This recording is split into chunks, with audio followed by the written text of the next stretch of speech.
LeBron, in the first half, you passed Karl Malone on a stat that isn't a stat, but most combined playoff minutes and regular season minutes, so second all time. And then on that night, you also scored 56 points. Just wonder what that says to you about kind of the longevity, and then but still having peaks like this.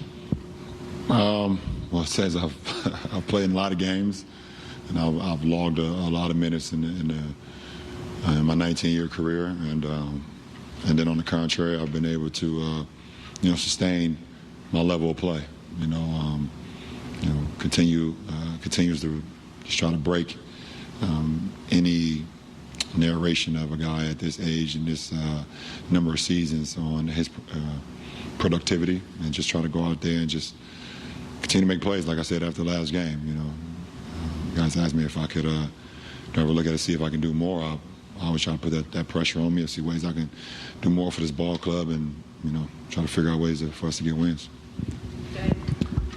So, LeBron, you had some pretty good timing with an episode of The Shop that came out yesterday. I'll read you a quote. You said, when they talk about the best scorers of all time, they never mention my name, and it ticks you off. You come out and score 56. How has that entered into your mind over the course of your career? The numbers speak for themselves, but just the way your game has been perceived. Because it's never been a number one option for me. I came into this league understanding what team basketball is all about, and the importance of the pass, the importance of your teammates feeling comfortable out on the floor, everyone trying to be in a rhythm. And I was just brought up that way. My little league coaches always just taught us the right way to play the game of basketball.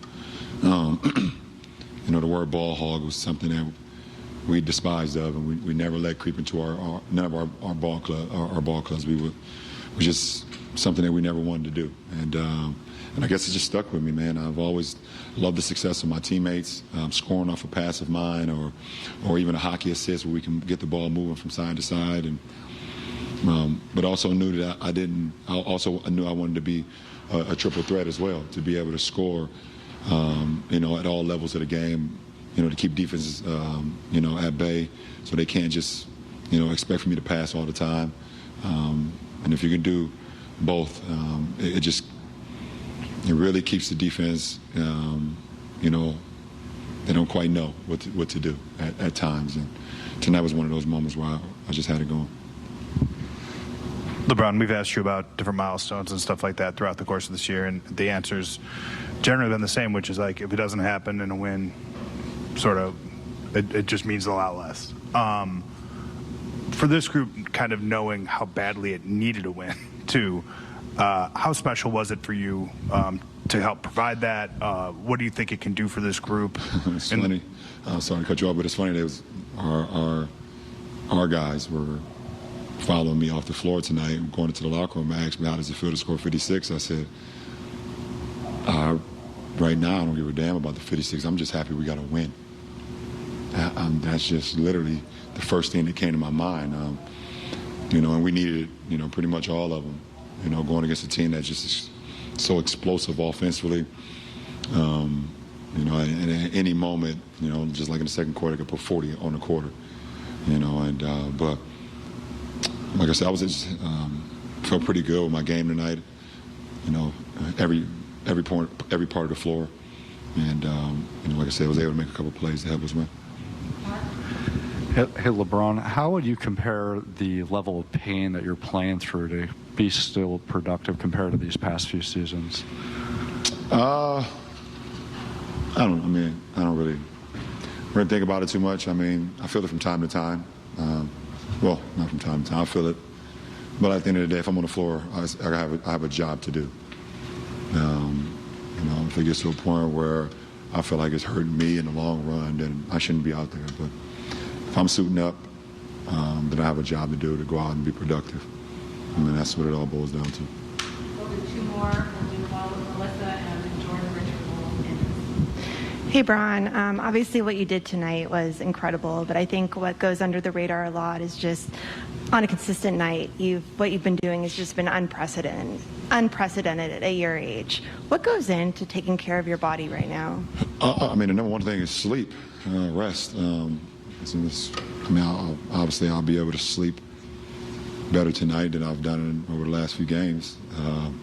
That's just human nature of having, your mind racing on what can you do to help a team get a win, figuring out ways you can be better. But, I get the optimal sleep. And then in between days, I try to get a nap in as well, a couple hours, but also just always, in the treatment room, in the cold tubs, icing down, stretching, eating right, putting the right food in my body, the right fuel to, to be able to play a game less than 48 hours later, and that's what's been going on. We're playing every other day, and we got another one on Monday. So, just trying to stay above the curve, and I'm always trying to be proactive and not reactive in anything that I do as far as, what I do before a game. I mean, a lot of people don't see what I do, but I get to the arena 5 hours before the game to start prepping, and both mentally, physically, spiritually, everything. So when I get on the floor, I just let it go. Last question, Jordan Richard. Hey, Ron, what you've been doing is truly remarkable. I just wanted to say that. But I wanted to talk to you about your skill set. It seems like every era that you play, you adapt. Whether that's side steps, I see you add that to your game. I see you add the three ball to your game. It seems like you keep improving. Do you feel like your skill set is still getting better at this age?